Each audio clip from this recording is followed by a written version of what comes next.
जेव्हा जेव्हा बाबू या धर्तीवर पाप होते ना, तेव्हा देव संताच्या रूपात जन्म घेते. जसं की गजानन बाबा, शाही बाबा, स्वामी समर्थ महाराज, बाळू मामा. तसंच आता गुणवंत बाबा जन्माला येणार आहे बाबू. असं का रे? बरोबर आहे गड्या, बरोबर आहे. मग कुशाल बाबाने दिल होता पाय आशीर्वाद, येणार आहे तो पोटी हाळ्या आणि करणार आहे काय जगाचा उद्धार, राहणार आहे जंगलात. वार वा, मग पाय कशी मजा आली आता समोर. कशी मजा आली रे बाबा. हे पाय शिंदेहून कोण कोण निघलं. अं, आता गोमटीराम गडेकर आहे ना, बाबाचे आजोबा. याय ना त्याच्याकडे अशी बैलगाडी होती ना, असे बैल पळातात. पटावरचे बैल होते बाबू, पटावरचे. आणि असे बैल पळातात त्याच्या जवळचे. त्याने लगे बैलगाडी झोपली आणि लगे तिच्यात गोमटीराम गडेकर म्हणजे गुणवंत बाबाचे आजोबा आणि संपतराव म्हणजे कोण? गुणवंत बाबाचे बाबा. हे दोघ जण बसले भाऊ गाडीत आणि 2-3 माणसं बसवले गाडीत. आणि जशी गाडी पळवून लावली म्हणशील, 2 मैलावर गाव होता अंतर. लाखनवाडी किती मैलावर? 2 मैलावर. असे छान छान छान छान छान बैलाच्या पाठीवर झुला होत्या बाबू. आणि गळ्यात घंट्या होत्या अशा टनन टनन टनन टनन माझं सगळं. असे बैल उधळतात ददडन ददडन ददडन ददडन ददडन. आणि लगेच त्यानं काय केलं, लगेच 2, 4, 10, 15 मिनिटात लगेच गाडी कुठं आली? लाखनवाडी. छान छान छान छान. कुठं? वानखडे परिवाराच्या घरी. कोणाला पाहायला? सुलाई माईला पाहायला आले बाबू ते. काय आता पुढं कसं होतंय? अरे बापरे, मग काय रे पुढं काय होतं रे भाऊ? पुढं पाय ते वानकडे परिवाराच्या घरी येतात, म्हणजे सुलामाईच्या घरी येतात. आता सुलामाई लहान होती, त्यामुळेच काय समजत नसे. लहानपणी लग्न करत जात आहे की नाही. तो काळ म्हणजे तो जमाना म्हणजे लय जुना काळ होता ना रे तो. मग लहानपणी लग्न करा जात. तर मग लगे सुलामाईला बसवलं. सुलामाईला काय समजत होतं? मग हे बापा आमची पोरगी सुली म्हणतात तेव्हा सुलामाईला, ही आमची पोरगी सुली. मग त्यानं पाहिलं कोण? गोमटीराम गडेकरनं. म्हणे पोरगी आम्हाला पसंत आहे बा, आता लग्नाची तयारी करा बा तुम्ही. आणि लगेच सुपारी काय म्हणतात ते, शिदोरी काय करतात ना ते. हा, शिदोरी बांधतात ना, शिदोरी. लगेच लग्नाची शिदोरी बांधली भाऊ. यायनं लगे कन कन कन कन तेल टाकलं कढईत आणि लगेच शिदोरी काढली. आणि संपतरावच्या आणि ते गोमटे गडेकर म्हणजे बाबाचे आजोबा लगे त्याच्या जवळ लग्नाची शिदोरी बांधून दिली.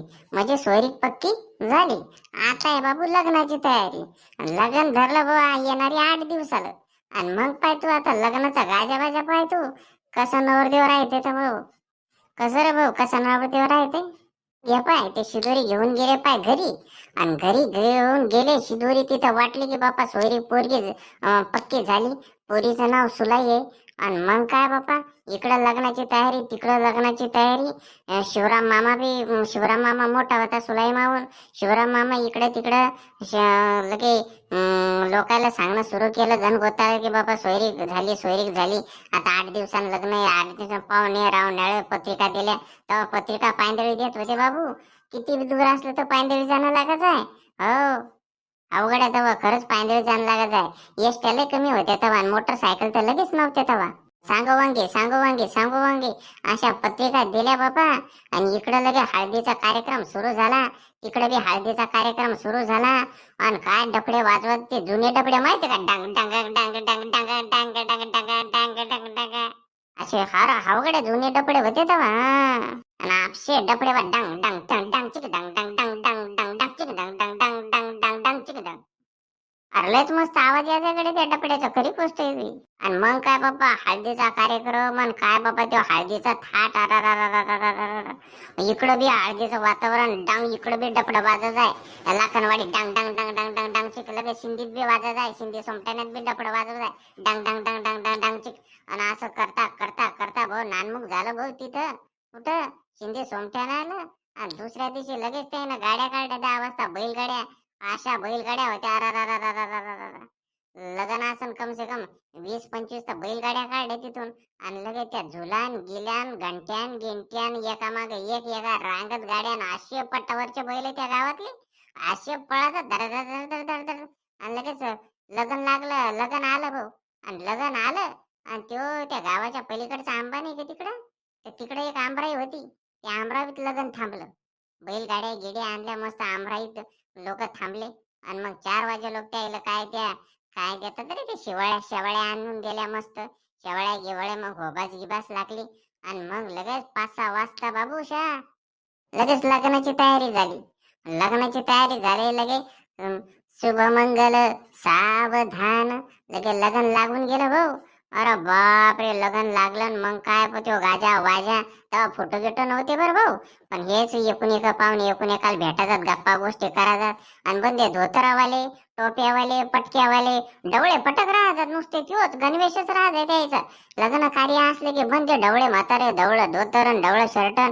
बाबा बाबा काय त्यो थाट त्यो अरा. आणि त्या तांब्यावरची इस्त्री राहते त्याला मारेल.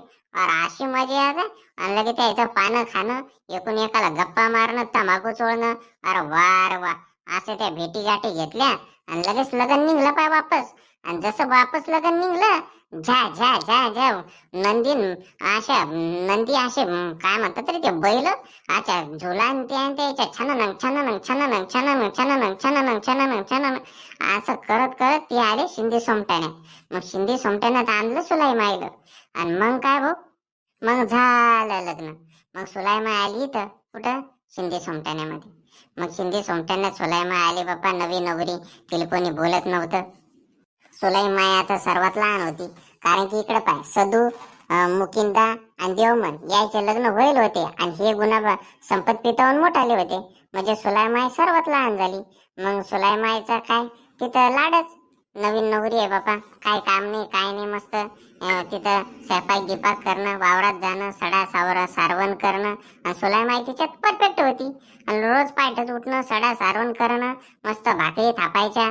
आणि मस्त वावरात जायचं टोपलं डोक्यावर घेऊन. आणि असे काम धंदे मस्त करून राहिले होते. असा सुरळीत संसार चालला होता. मग काय झालं रे भाऊ पुढं. मग काय भाऊ घडेकर नाही का ते गोमटेराम त्याला पौर्णिमेच्या दिवशी सवारी येणं ते त्या गावात लोक जमा होणं. म्हणजे सर्व व्यवस्थित चाललं होतं असं सुरळीत चाललं होतं. मग असे दिवस निघता निघता निघता असे गेले बाबा दिवस 5-6 महिने निघून गेले. आणि 5-6 महिने झाल्यानंतर मग बाबा सुलाईमाईला गर्भ राहिला. म्हणजे गुणवंत बाबाचा गर्भ राहिला. मग गर्भ राहिल्यावर बापा बापा सुलाईमाईला काम करू देऊ नका असं करू देऊ नका तसं करू देऊ नका. पण हिच्यात लय मोठी स्टोरी झाली मग समोर. कशी म्हणा अशी स्टोरी झाली. तो गर्भ काय साधा सुद्धा नव्हता भाऊ. तो या ब्रह्मांड नायकाचा गर्भ होता. आणि तो गर्भ असल्यामुळं तो गर्भ डायरेक्ट सुलाईमाईला बोलायचा. मग तिथून थोडस पॉइंटला टर्न आला जिंदगीत. त्याच्या जिंदगीत टर्न असा आला की सुलाईमाईला गर्भ बोलायचा ते सुलाईमाई त्या बाबासोबत बाबा पोटात असताना बोलायचं. मग सुलाईमाई बी बोलायचं. मग हे करा या लोकायला काय वाटत आहे सासऱ्याला सासूला संपत पिताला यायला वाटत आहे ही कोणाला बोलत राहते. आणि तिला सुलाईमाईला विचारलं तू कोणा सांग बोलते तर ती म्हणजे मी महा लेकराला बोलून राहिले. अरे लेकरू तर काही दिसून नाही राहिलं. मग बोलते कोणाला काही समजतच नसे. मग यायच्या मनात डाऊट येणं सुरू झाला. ही पोरगी मॅड तर नाही. ही पोरगी अशीच मनालाच बोलत राहते. ही पोरगी जंगलातच जाते. हे कोणाला सांगतच नाही. मग असं करता करता थोडस वातावरण असं थोडस खराब होता खराब वातावरण होऊ लागलं. मग खराब वातावरण झालं तर मग काय झालं रे पुढं.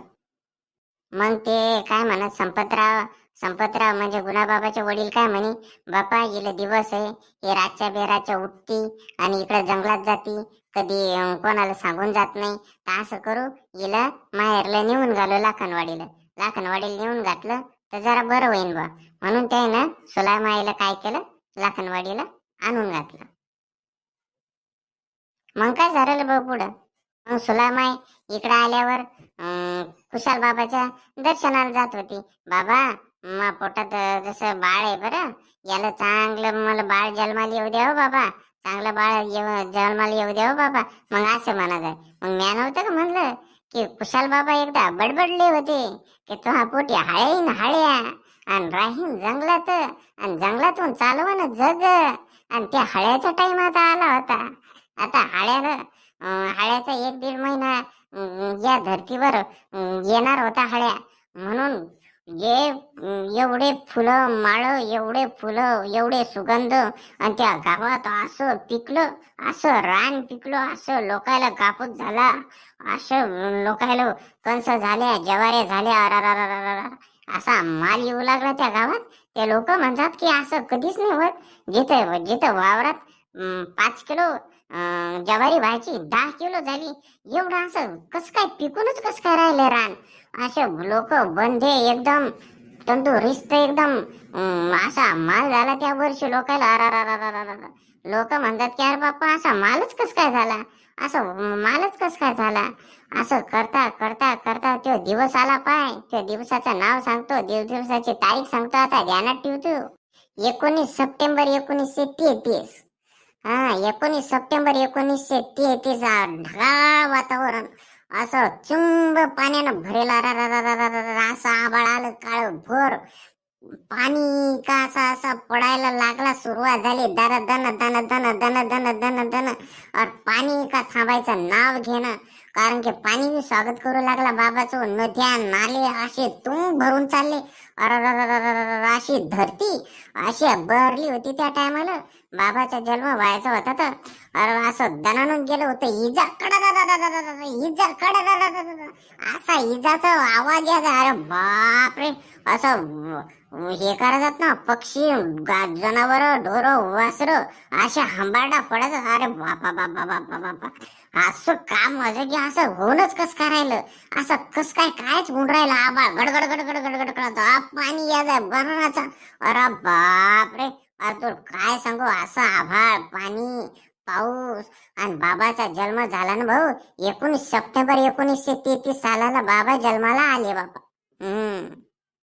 मग काय झालं रे भाऊ, मग असा शिवराम मामाला आनंद झाला. शिवराम मामा लगेच डबडे बोलवले ना बाबा. त्या काळात डबडे होते, डंग डंग डंग डंग डंग डबडे. लोकांना अशी साखर वाटली शिवराम मामा ना. ये बापा साखर पान वाटत होते ना तेव्हा. असे साखर पान वाटली ना, अशा प्रत्येक गावात गल्ली गल्ली साखर पान वाटलं बाबाच्या नावाचं. की बापा मा सुलाईला पोरगा झाला, मा सुलाईला लेक झाला, मा सुलाईला लेक झाला. अरे असो शिवराम मामाला आनंद झाला पाय. आणि म्हणणं मा सुलाईला लेक झाला. अरे बापा बापा बापा, काय तो आनंद. अरे असं पान वाटलं, साखर पान. अरे बापा बापा बापा बापा, म्हणजे गावाला साखर पान वाटलं दुसऱ्या दिवशी.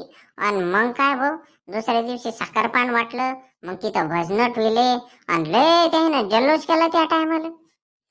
अरे वार वा, मग तर लयच आनंद होता रे तेव्हा. मग आता इथून पुढं मी जरा दम घेतो गड्या. मला जरा आता तहान लागली, मी पाणी गिनी पितो आणि मग तुला आणखीन सांगतो गड्या. आता चाल, आता पाणी पिऊन येऊ आपण. मग थकलो गड्या सांगू सांगू तुला.